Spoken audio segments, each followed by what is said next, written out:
Hello मेरे प्यारे students, कैसे हैं आप लोग। मुझे उम्मीद है कि आप सभी लोग ठीक होंगे, स्वस्थ होंगे और मस्त भी होंगे। आपकी तैयारी बिल्कुल ठीक प्रकार से चल रही होगी। और जो है आज का टॉपिक जो है तार्किक वेन आरेख या लॉजिकल वेन डायग्राम का है। ये एक बहुत ही इंपॉर्टेंट चैप्टर है और इस इंपॉर्टेंट चैप्टर से हर एक परीक्षा में प्रश्न अवश्य ही पूछे जाते हैं। इसीलिए जो है आज हम इसे करने की कोशिश करेंगे, सीखने की कोशिश करेंगे। देखिए, मैं जानता हूँ कि आप लोगों को ये सारी चीज़ें आती भी हैं, लेकिन हो सकता है कि कुछ नया मेरे पास भी हो बताने के लिए। तो पहली बात तो क्या करेंगे कि देखते हैं कि तार्किक वेन आरेख या लॉजिकल वेन डायग्राम जो है, इस पद्धति की खोज यानी इस माध्यम की खोज किसने की थी। तो एक प्राचीन गणितज्ञ हुए यूलर ने जो है इसकी सर्वप्रथम खोज की थी। इस माध्यम की खोज की थी कि कैसे जो है किसी समूह को जो है प्रदर्शित किया जा सके। तो ये इसमें जो तीन पार्ट्स होते हैं, समुच्चय जिसे हम लोग समूह कहते हैं, दूसरा अवयव यानी जो भी उसके पार्टिकल्स पार्ट्स हैं, और वेन आरेख। वेन आरेख क्या चीज़ होती है? तो यह एक बंद आकृति होती है। बंद आकृति का मतलब वह कोई से भी एक लाइन से बंद हुई आकृति, यानी वह त्रिभुजाकार हो सकती है, वह चतुर्भुजाकार भी हो सकती है, या फिर वो वृत्ताकार भी हो सकती है। आकृति बंद होनी चाहिए। और टेढ़ी मेढ़ी हो, अंडाकार हो, किसी प्रकार की हो, उससे आपको कोई मतलब नहीं है। आकृति बंद होनी चाहिए, खुली आकृति का कोई मतलब नहीं है। अवयव यानी जो पार्ट्स हैं, यानी जो भी चीज़ है, उन सारी चीज़ों का अवयव कहते हैं। और समुच्चय का मतलब समूह, यानी क्या कह सकते हैं कि जब किसी प्रश्न में दो या दो से अधिक तथ्य दिए जाते हैं, तो इनके बाद इन आरेखों के माध्यम से जो है इनके जो समूह होते हैं, उन समूहों के बीच में संबंध स्थापित किया जा सकता है। और जो है यह समुच्चय का जो संबंध जो दिया जाता है वो किस तरीके से होता है, तो वह दो समुच्चयों के बीच में संबंध हो सकता है, दो से अधिक यानी तीन समुच्चयों के बीच में भी संबंध को दर्शाने का एक तरीका है। दो समुच्चयों के बीच कैसे संबंध हो सकते हैं, तो वह तीन प्रकार के संबंध होते हैं। यही तीन प्रकार के संबंध जो है फिर आप जो है तीन समुच्चय होते हैं उनके आपसी संबंधों को दर्शाने के लिए भी करते हैं। अभी देखिए, इनके संबंध को दर्शाया कैसे जाता है। दर्शाते हैं हम लोग आरेख के माध्यम से ही। तो जैसे मान लीजिए दो अवयव हैं। दो अवयव कौन कौन से हैं? तो एक है पुरुष और मामा। ये दो अवयव हो गए। इन दोनों के बीच में एक संबंध को दर्शाना है, तो कैसे दर्शाया जाएगा? तो देखिए, यहाँ पर आपका पूर्व ज्ञान भी आधारित होना चाहिए। पूर्व ज्ञान पर आधारित है, काफ़ी सारी चीज़ें इसके अंदर निर्धारित रहती हैं, लेकिन उसके बाद फिर हम लोग तर्क भी लगाते हैं, क्योंकि देखिए है ये तार्किक वेन, तर्क लगा करके ही सारी चीज़ें देनी है। तो कैसे इस तर्क को लगाया जाएगा? तो इसको वेन के माध्यम से, पुरुष के लिए भी हम एक वेन ले लेते हैं, एक मामा के लिए आरेख ले लेते हैं। इन दोनों को जब हम लोग एक साथ स्थापित करते हैं, तो जो फिगर निकल के कैसे आएगी, जब दोनों के बीच में संबंध स्थापित करेंगे, तो दोनों के साथ संबंध स्थापित करते हुए जो है इसकी फिगर बन करके आएगी कुछ इस तरीके से। अब ये जो बड़े गोले के अंदर छोटा गोला, यानी एक आरेख के अंदर दूसरा आरेख पूर्णतः समाहित हो गया। तो अब इनमें से क्या हो गया? अब ये लॉजिक है। लॉजिक क्या है? ये हो गए आपके पुरुष और ये हो गए मामा। अब हम ये भी कह सकते हैं कि सारे मामा पुरुष होते हैं, सारे मामा पुरुष होते हैं, कोई भी स्त्री मामा नहीं होती है। इसका मतलब यही तो है, ये हमारे पूर्व ज्ञान पर आधारित है, ये सारे मामा पुरुष होते हैं। बाकी देखो, अब ये कहते हैं कि सारे पुरुष मामा होते हैं, तो ये पॉसिबल नहीं है। कुछ पुरुष मामा होते हैं। मेरी बहन नहीं है तो मैं मामा नहीं हूँ, क्लियर सी बात है। तो क्या कहेंगे? सभी मामा पुरुष होते हैं। सिर्फ एक सीधा वाक्य निकल सकते हैं, सभी मामा, यानी इधर से जब इधर निकल के जाएंगे तो ये पूरा का पूरा इसके अंदर। तो इसको हम क्या कहते हैं? पूर्णतः संबद्ध समुच्चय। क्या है ये? पूर्णतः संबद्ध समुच्चय, यानी एक फिगर पूरी की पूरी दूसरे फिगर के अंदर समाहित है। तो ये हो गया पूर्णतः संबद्ध समुच्चय। दूसरा जो है एक और इसी प्रकार से, अगर मैं कह दूं माँ और स्त्री, तो कमोबेश उसकी फोटो भी ऐसे ही होगी। अब कौन सी स्त्री होगी कौन सी पुरुष, ये हो गया स्त्री और ये हो गया माँ। यानी सभी माएँ स्त्री होती हैं, कोई भी पुरुष माँ नहीं हो सकता है। ये तो आपको ही पता है, कोई पुरुष माँ नहीं होता। वो ठीक है, माँ का रोल निभा सकता है लेकिन माँ नहीं होता है। क्लियर है? यह हुआ पूर्णतः संबद्ध समुच्चय। दूसरा होता है आंशिक रूप से संबद्ध समुच्चय। अब उसमें किस तरह के प्रश्न होते हैं, तो उसमें मैं कह दूं यहां पर पुरुष, वकील, इनके लिए अब कुछ लोग ऐसा भी बना सकते हैं, उन्होंने कहा ये लो जी, ये हो गया वकील और ये हो गया पुरुष, यानी सारे वकील पुरुष होते हैं। जी नहीं, बहुत सारी महिलाएं भी वकील होती हैं, तो यह फिगर मान्य नहीं है। तो क्या होगा, अब सभी पुरुष वकील भी नहीं हो सकते कि वकील को बाहर कर दिया या पुरुष को अंदर कर दिया, तो भी पॉसिबल नहीं है। तो क्या होगा, इसके लिए कुछ इस प्रकार का वेन बनेगा, ये हो गया पुरुष और एक हो गया वकील। अब ये वाला जो पार्ट है वो इस चीज को दर्शाता है कि कुछ पुरुष वकील हैं, अर्थात ये वाले जो है हिस्सा जो है ये वकील है और पुरुष है। बाकी ये पुरुष कुछ भी हो सकते हैं, कोई मोटर मैकेनिक हो सकता है, कोई ड्राइवर हो सकता है, कोई इंजीनियर, डॉक्टर, कोई सचिव, कोई आरओ और एआरओ भी हो सकता है। ऐसे ही वकील जो है ये वाले तो पुरुष, ये वाले वकील तो पुरुष हैं, बाकी जो है वो स्त्री ही हो सकती हैं, जानवर इत्यादि तो होते नहीं है वकील। तो ध्यान रहे, हाँ थर्ड जेंडर के भी है, इस समय हमारे यहाँ पर थर्ड जेंडर की मान्यता है, तो आप वो इसके लिए छोड़ सकते हैं कि ये वकील जो है वो कुछ जो है वो स्त्री अथवा थर्ड जेंडर भी हो सकते हैं। कुल मिलाकर के यहाँ से इतना निकाला जा सकता है, कुछ पुरुष वकील हैं या कुछ वकील पुरुष होते हैं। दो स्टेटमेंट के यहाँ पर कुछ वाली स्टेटमेंट आई तो इसे कहेंगे आंशिक संबद्ध समुच्चय। क्या बोलेंगे? आंशिक संबद्ध समुच्चय यानी वेन। तीसरे टाइप का जो है प्रश्न कैसा हो सकता है,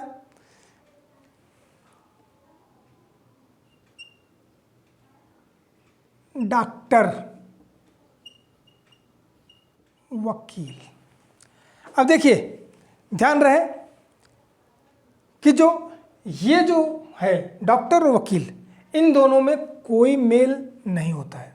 ये प्रोफेशंस हैं, दोनों प्रोफेशन अलग अलग लोगों के होते हैं। डॉक्टर का प्रोफेशन बिल्कुल अलग है और वकील का प्रोफेशन अलग है। ध्यान रहे कि कुछ बड़े प्रोफेशंस ऐसे होते हैं जो कि वो कभी भी एक दूसरे के साथ सम्मिलित हैं। डॉक्टर का मतलब वो दवा इत्यादि करने वाला जो डॉक्टर है, उस तरह का डॉक्टर, डॉक्टरेट की डिग्री नहीं, सिर्फ डॉक्टर का मतलब जो दवा देता हो, इंजेक्शन लगाता हो, वो वाला डॉक्टर, चीर फाड़ वाला डॉक्टर। तो डॉक्टर और वकील, जो वकील होगा वो डॉक्टर नहीं होगा, जो डॉक्टर होगा वो वकील नहीं होगा, अर्थात ये दोनों बिल्कुल एक दूसरे से अलग हैं। तो ये तीसरे प्रकार का समुच्चय होता है, इसे कहते हैं पूर्णतः असंबद्ध समुच्चय। क्या हो गया? पूर्णतः असंबद्ध समुच्चय। यानी ये तीन प्रकार के ही समुच्चय हम लोगों के यहाँ पाए जाते हैं और इसी तरीके से जो है इन सभी जो अवयवों को, इनके बीच में जो संबंध को स्थापित किया जाता है। अब ये तो थे दो वाले में बहुत ज़्यादा दिक्कत नहीं होती है। देखिए ये समझ जाएंगे तब न्यूमरिक पोर्शन वाला जो आप लोगों के पेपरों में भी आता है वो भी सीख पाएंगे। अन्यथा जो है ये भी आगे जब सिलोजिज्म आएगा न्याय निगमन, तो वहाँ पर भी ये चीज़ें काम करती हैं, इसलिए इसको सीखना जरूरी रहता है। अब तीन की बात करें, तीन वाले में मैं एक पहला क्वेश्चन लेता हूं, घंटा, मिनट और सेकंड, ये तीन चीजें हैं। इन तीनों का जो है अब एक साथ में वो करना है, हम लोगों को संबंध स्थापित करना है। तीनों के लिए तीन गोले या तीन चौकोरे, कुछ भी तरीके से तीन त्रिभुज भी हो सकते हैं। तो क्या होगा, अब आपको पता है 1 घंटे में 60 मिनट होते हैं, 1 मिनट में 60 सेकंड होते हैं, अर्थात सेकंड मिनट के अंदर है, मिनट घंटे के अंदर है, घंटा बिल्कुल बाहर है, घंटे के अंदर सब कुछ है। तो यानी कुल मिलाकर के घंटा, मिनट और सेकंड, ये हो गया सेकंड, ये हो गया मिनट और ये हो गया घंटा। इस तरह का चित्र, ठीक। इसी प्रकार से ये एक टाइप का हो गया। दूसरे टाइप, नेक्स्ट टाइप, मेज, कुर्सी, फर्नीचर। मेज, कुर्सी, फर्नीचर। तो मेज, कुर्सी, फर्नीचर में क्या चीज़ हो जाएगा? अब देखिए यहाँ पर भी मेज भी फर्नीचर है, कुर्सी भी फर्नीचर है। एक बेड होता है, बेड भी फर्नीचर के अंतर्गत आता है। ड्रेसिंग टेबल वो भी फर्नीचर के अंतर्गत आता है। एक टेबल है, किसी प्रकार की हो। अब मेज प्लास्टिक की हो सकती है, लोहे की हो सकती है, लकड़ी की हो सकती है, वो भिन्न भिन्न प्रकार की। यहाँ मेज का मतलब दुनिया भर की जितनी भी मेजें हैं वो सब का सब होती फर्नीचर ही है, यानी कंबाइंड रूप से उनको फर्नीचर ही कहते हैं। फर्नीचर की दुकान होती है तो वहाँ पर सब चीज़ मिलती है। तो जो है दिस इज द फर्नीचर। मेज और कुर्सी अलग अलग होती है, मेज अलग, कुर्सी अलग। ये लीजिए, मेज अलग, कुर्सी अलग, इन दोनों के बीच में कोई संबंध नहीं है, लेकिन ये फर्नीचर के अंदर है। एक हो गई मेज, एक हो गई कुर्सी, और ये हो गया फर्नीचर। अब देखिए, यही सोचने का तरीका है, और उस सोचने के तरीके से इसको प्रदर्शित करने का ये माध्यम है कि इन तीनों के बीच में कैसा संबंध हमने स्थापित किया है। यही वेन आरेख का मुख्य तत्व है। एक और थर्ड टाइप लेकर के आते हैं, स्त्री, माँ, बहन। माँ भी स्त्री होती है, बहन भी स्त्री होती है। तो इसका मतलब यह है कि स्त्री के अंदर माँ और बहन, लेकिन यह गलत है, क्योंकि वो फिगर होगी कुछ ऐसी, यानी सभी स्त्रियां माँ और बहन होती हैं, सभी माएँ और बहनें जो हैं स्त्री होती हैं, इसमें कोई दो राय नहीं है। लेकिन कुछ माँ बहन होती हैं, सभी बहनें माँ नहीं होती। मेरी बहन है लेकिन अभी विवाहित नहीं है, तो वो माँ नहीं है। तो इसका मतलब यह है कि कुछ बहन माँ है, कुछ माएँ बहन भी है। किसी की बहन हो सकती है, हो सकता है वो सिंगल हो, तो फिर तो वो तो बहन है ही नहीं। तो इस तरीके से जो है ये माँ हो गई, ये बहन हो गई, और ये हो गई स्त्री। देखिए, ये बड़ा कंटेंट है। अब आपको सोचना है कि जो भी थिंग दिया हुआ है वो समूह कितना बड़ा हो सकता है, और जो दूसरी चीज़ है वो छोटा समूह या बड़ा समूह। बड़े समूह के अंदर छोटा समूह, छोटे समूह के अंदर एक दूसरे से संबंध है, तो थोड़ा बहुत संबंध है, थोड़ा संबंध आंशिक। अब देखो, यहाँ पर आंशिक संबंध है, और यहाँ पर पूर्ण संबंध है। क्लियर है? आ जाइए, अब यहाँ आते हैं नेक्स्ट, खिलाड़ी, क्रिकेट के खिलाड़ी और विवाहित। खिलाड़ी, क्रिकेट का खिलाड़ी के खिलाड़ी, क्रिकेट के खिलाड़ी और विवाहित। ठीक, अब यहां संबंध स्थापित करना। अब आप लोग भी अपनी फिगर बनाते रहिए, कॉपी पेन उठा करके जरूर कीजिए। देखिए, मिलाते हैं कैसा होता है। आप लोग बना लीजिए, तो मैं भी बना करके दे देता हूँ। अब देखिए, खिलाड़ी एक भी है। खिलाड़ी का मतलब वो फुटबॉल का खिलाड़ी, हॉकी का खिलाड़ी, बैडमिंटन का खिलाड़ी, किसी प्रकार का खिलाड़ी हो सकता है। वो कैरम बोर्ड का खिलाड़ी भी हो सकता है, और कुछ तो खिलाड़ियों के खिलाड़ी भी होते हैं। तो खिलाड़ी एक बिग आइटम है, हमने इसे बड़े गोले से प्रदर्शित कर दिया, यानी यह सबसे बड़ा है। क्रिकेट के खिलाड़ी इसके अंदर होगा, बिल्कुल क्लियर सी बात है। तो इसका मतलब यह पूर्णतः संबद्ध है। अब आए हैं विवाहित। अब विवाहित को कहाँ डाला जाए? तो विवाहित अंदर भी हो सकता है, विवाहित बाहर भी हो सकते हैं, लेकिन जो है अब आपको यहाँ पर यही लॉजिक है कि विवाहित जो है वो खिलाड़ी भी विवाहित होते हैं, और क्रिकेट के खिलाड़ी भी विवाहित होते हैं। लेकिन सारे खिलाड़ी विवाहित नहीं होते हैं, कुछ अविवाहित खिलाड़ी भी होते हैं। तो क्या होगा, इसके लिए जब ये गोला जाएगा तो इन दोनों को क्रॉस करता हुआ आ जाएगा। तो ये हो गया विवाहित, ये हो गया आपका क्रिकेट का खिलाड़ी, और ये वाले हो गए खिलाड़ी। सारे क्रिकेट के खिलाड़ी जो है वो खिलाड़ी के अंतर्गत ही आते हैं। विवाहित जो है, कुछ क्रिकेट के खिलाड़ी विवाहित हैं, कुछ खिलाड़ी भी, यानी ये वाले सारे खिलाड़ी विवाहित नहीं होते हैं। क्लियर है? तो इस तरह का संबंध भी आपको देखने को मिल सकता है।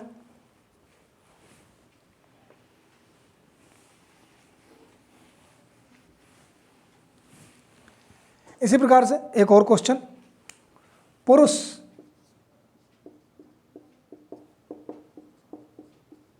डॉक्टर और इंजीनियर,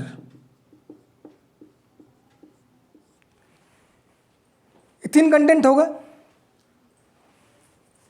तो उनने एक फिगर तो ये भी हो सकती है, उन्होंने कहा ये लो जी, पुरुष डॉक्टर या इंजीनियर, ये दोनों अलग अलग होते हैं, लेकिन यह गलत है। अब इसकी फिगर क्या बनेगी? कुछ इस तरीके से। अब फिगर तो बन गई, अब इनमें कौन सा क्या है? तो ये हो गए आपके पुरुष, एक तरफ डॉक्टर, एक तरफ इंजीनियर, यानी कुछ इंजीनियर पुरुष हैं, कुछ डॉक्टर पुरुष हैं।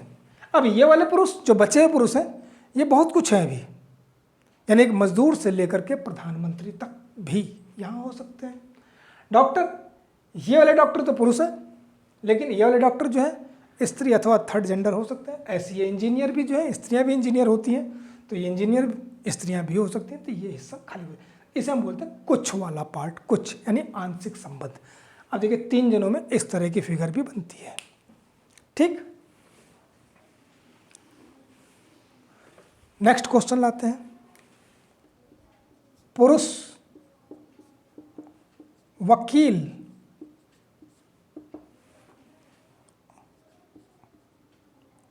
लेखक, पुरुष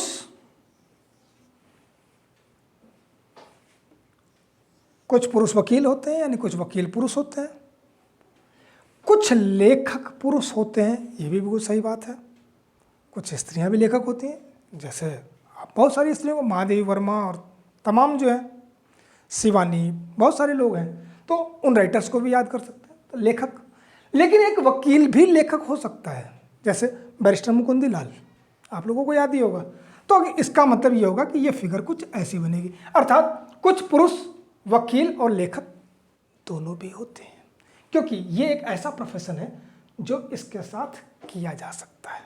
लेखन एक कला है, यह प्रोफेशन भी हो सकता है। मैं भी लिखता हूँ, आप भी लिखते होंगे, कोई एक छोटी सी कविता लिख दी तो मैं भी लेखक हो गया, मेरे भी कुछ 1-2 लेख प्रकाशित हो जाएंगे तो मैं लेखक कहलाने लगूंगा। लेकिन मैं तो एक तो पुरुष हूँ ही, साथ साथ में लेखक भी हूँ, वकील नहीं हूँ। ठीक, तो इस तरह की, यानी इनमें से क्या हो गया, एक लेखक हो गए, एक हो गया वकील, और ये हो गया पुरुष। इस तरह के संबंध भी होते हैं।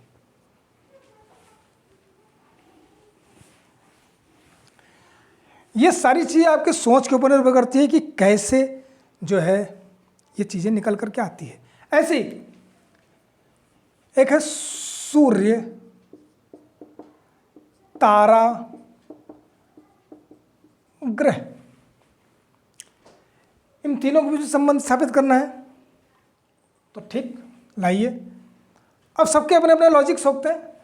मैं इसके सही फिगर बना देता हूं सीधे सीधे।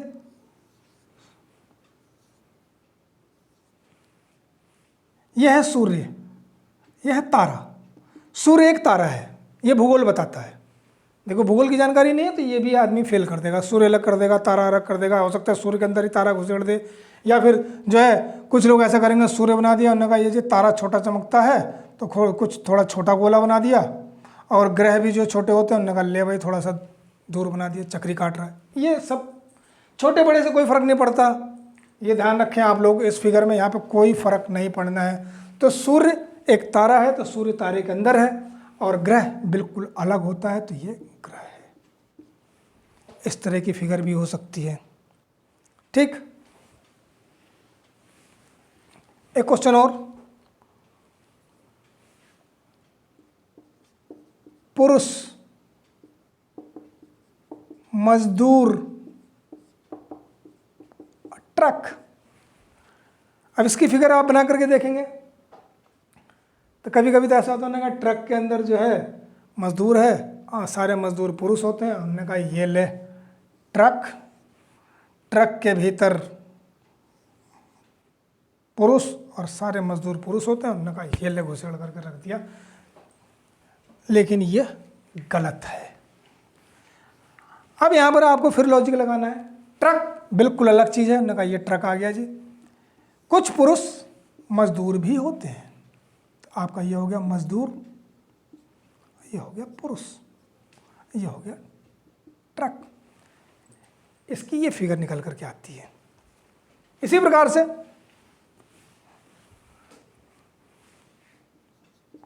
डॉक्टर, इंजीनियर, वकील,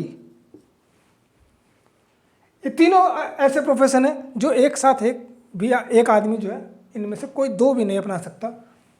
डॉक्टर, इंजीनियर, वकील, हो गया आंसर। तीनों अलग हैं जी, ये प्रोफेशन एक साथ नहीं अपनाए जा सकते हैं। ठीक, कोई दिक्कत यहाँ तक? एक प्रश्न थोड़ा सा लॉजिकल है और मजेदार भी है। स्त्री, पुरुष और डॉक्टर, ठीक। अब इसकी फिगर ज़्यादातर दिमाग में लोगों के आ रही होगी। का ये हो गया जी डॉक्टर, ये हो गया जी पुरुष और ये हो गई स्त्री। एक फिगर आप लोगों के दिमाग में ये भी आ रही होगी। उन्होंने कहा ये ले जी, इनमें से एक स्त्री,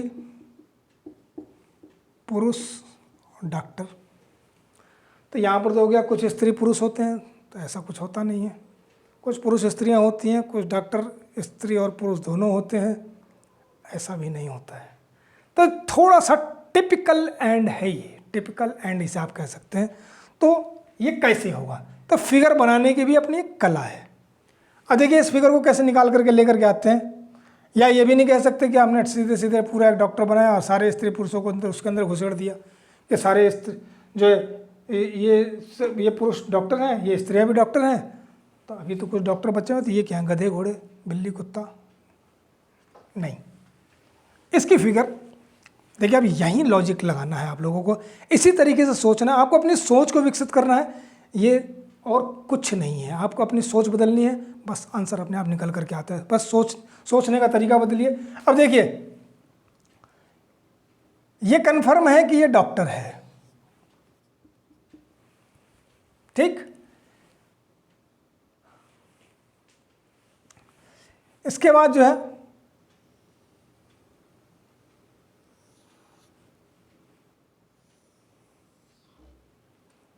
ये हो गए पुरुष और ये हो गए स्त्री। और इसे चाहे तो अब आप लोग इसे ऐसे आपस में मिला भी सकते हैं। अब देखिए डॉक्टर, इतने डॉक्टर स्त्रियां हैं, कुछ डॉक्टर स्त्री हैं, कुछ डॉक्टर पुरुष हैं, कुछ पुरुष डॉक्टर हैं, कुछ पुरुष। नहीं, डॉक्टर पूरा कंप्लीट हो गया, अब डॉक्टर बाहर नहीं है। क्लियर हो गया? फिगर कुछ जैसे मर्जी हो, हम ऐसे ही बना सकते हैं। मैंने कहा ये लो जी, मैंने ऐसा कर दिया।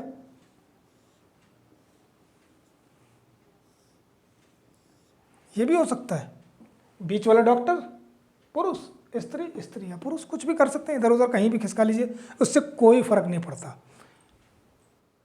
इतनी बात समझ में आ गई होगी आप लोगों के, ठीक। तो देखिए इस तरीके से संबंधों को प्रकट करने का जो ये वेन बॉय डायग्राम वाला जो माध्यम है, इस तरीके के प्रश्न भी पेपरों में पूछ लिए जाते हैं। तो आप लोगों को जो है इसका अभ्यास ही करना है। बाकी देखिए जितने तरीके के क्वेश्चंस हो सकते थे वो मैंने सभी प्रकार के आरेख 2 और 3 वाले सब बता दिए हैं। अब आप लोगों का अभ्यास करना है। किताबें आप लोगों के पास होंगी, अपनी किताबों को उठाइए और कुछ क्वेश्चन कर डालिए। कुछ भी उसमें समझ में ना आता हो तो आप मेरे से कमेंट्स करके पूछ सकते हैं।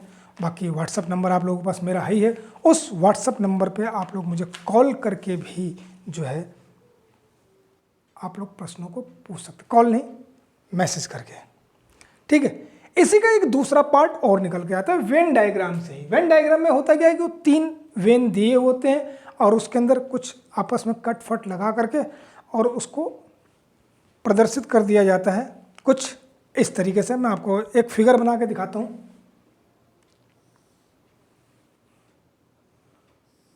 यहाँ बस अब देखने की कला मात्र है।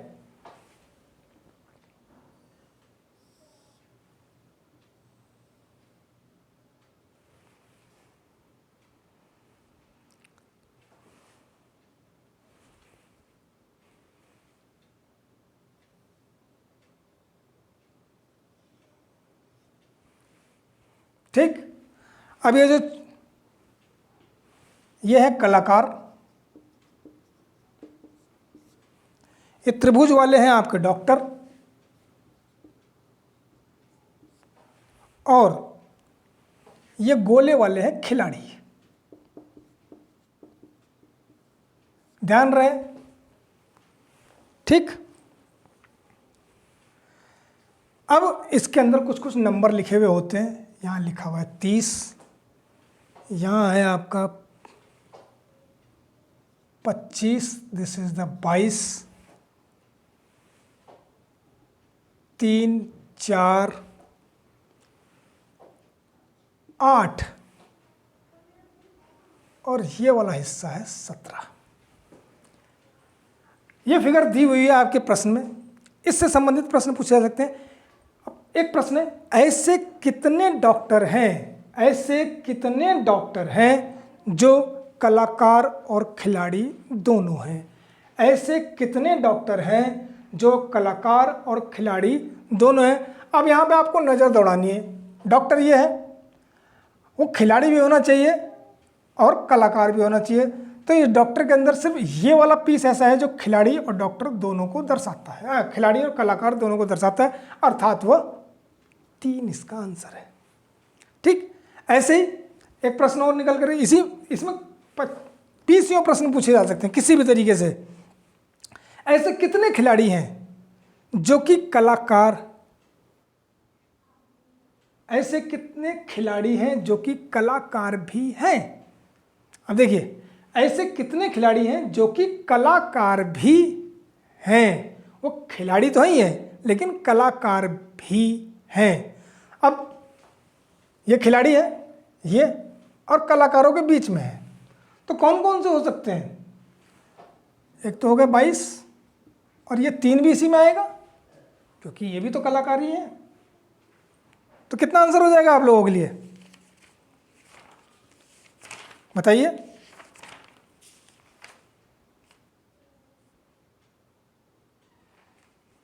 25 हो गए, इसके अलावा तो कोई तरीका ही नहीं है। अब यानी 25 लोग हैं ऐसे। ये वो खिलाड़ी हैं जो कि कलाकार भी हैं। देखिए, वो डॉक्टर के साथ भी है लेकिन वो कलाकार हैं। अब यही प्रश्न को पकड़ने की टेक्निक्स हैं। जरा से भी इधर उधर मिस्टेक हुई तो हो सकता है कि आप 22 से छोड़ करके कह दें, मैंने कहा यार ये तो डॉक्टर भी हैं। बस इन शब्दों का ही खेल जो है तार्किक व्यय आरेख में जो है आपको उलझा देता है। और आते हुए प्रश्न भी, यानी आपको बहुत ही बी केयरफुल, यानी केयरफुल रहते हुए इस क्वेश्चनों को, इस प्रकार के प्रश्नों को हल किया जाता है। क्लियर है? अब देखिए, इस चैप्टर में बहुत ज़्यादा बताने के लिए तो मेरे पास कुछ था नहीं। इसी तरह के प्रश्न आप लोगों के पेपरों में पूछे जाते हैं। बाकी तो जो है आप लोग प्रश्नों को जब हल करते हैं तो हल करके ही ये चीज़ें निकल करके आती हैं। क्योंकि अगर आप अभ्यास नहीं करेंगे तो फिर ये आप सोचते हैं कि मैं एग्ज़ाम में कर लूँगा, तो एग्ज़ाम में होता नहीं है, गलतियाँ हो ही जाती हैं। आता है लेकिन गलतियाँ होती हैं। तो ऐसा क्या करें कि गलती ना हो? तो रोज़ाना कम से कम 1 घंटे रीजनिंग किया करें। मुझे उम्मीद है कि जो कल जो टॉपिक, जो इससे पिछली वीडियो का जो टॉपिक था वो ऑर्डर टेस्ट और रैंकिंग टेस्ट, वो आप लोगों ने कर लिएगा। उससे पहले आप लोगों ने ब्लड रिलेशन, डायरेक्शन टेस्ट, ये सारे चैप्टर्स भी कर लिए होंगे। कैलेंडर और घड़ी का भी प्रश्न आप लोगों ने हल कर लिए होंगे। वहाँ कोई कठिनाई अभी तक मेरे को किसी ने कमेंट करके बताया नहीं कि मुझे यहाँ दिक्कत हुई, या फिर जो है, हालांकि बहुत से लोगों ने कहा कि ये बहुत अच्छा आपने समझाया, बहुत कुछ। देखिए, मैंने समझाया, आपके समझ में आ गया तो मेरी मेहनत सफल हो गई, अन्यथा ये सब बेकार है। आप लोग इसे आनंद लीजिए और हंसते हंसते पढ़िए, मस्ती लेकर के पढ़िए, खुश होकर के पढ़िए। नेगेटिव थिंकिंग अपने पास बिल्कुल भी मत आने दीजिए। क्या होगा क्या होगा क्या, ये नहीं तो कोई और सही, नेक्स्ट वाली नौकरी।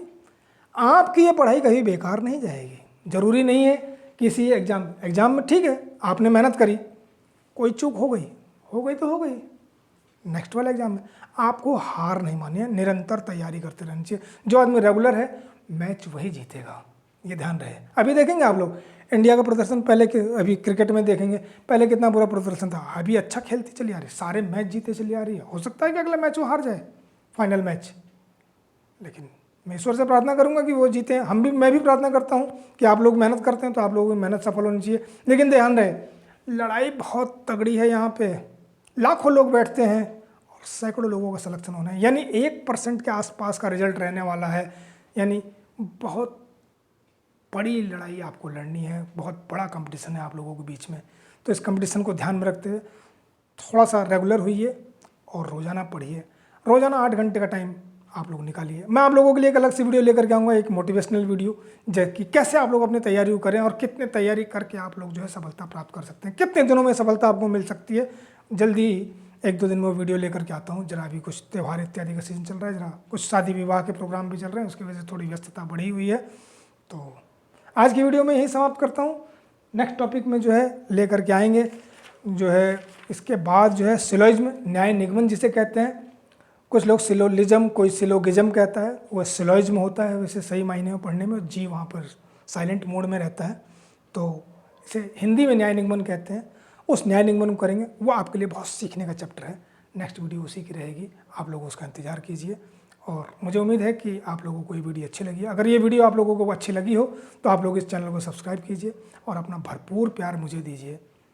और एक लाइक तो बनता है यार, अच्छी ना लगे कोई ज़रूरत नहीं लाइक करने की, मुझे डिसलाइक भी कीजिए। मैं तो कहता हूँ डिसलाइक कीजिए कि आपने ये ठीक नहीं बताया, मेरी कमियों को भी आप बताएं, क्योंकि मुझे सच से कोई गुरेज नहीं है। Thank you, wish you all the best, meet again next video.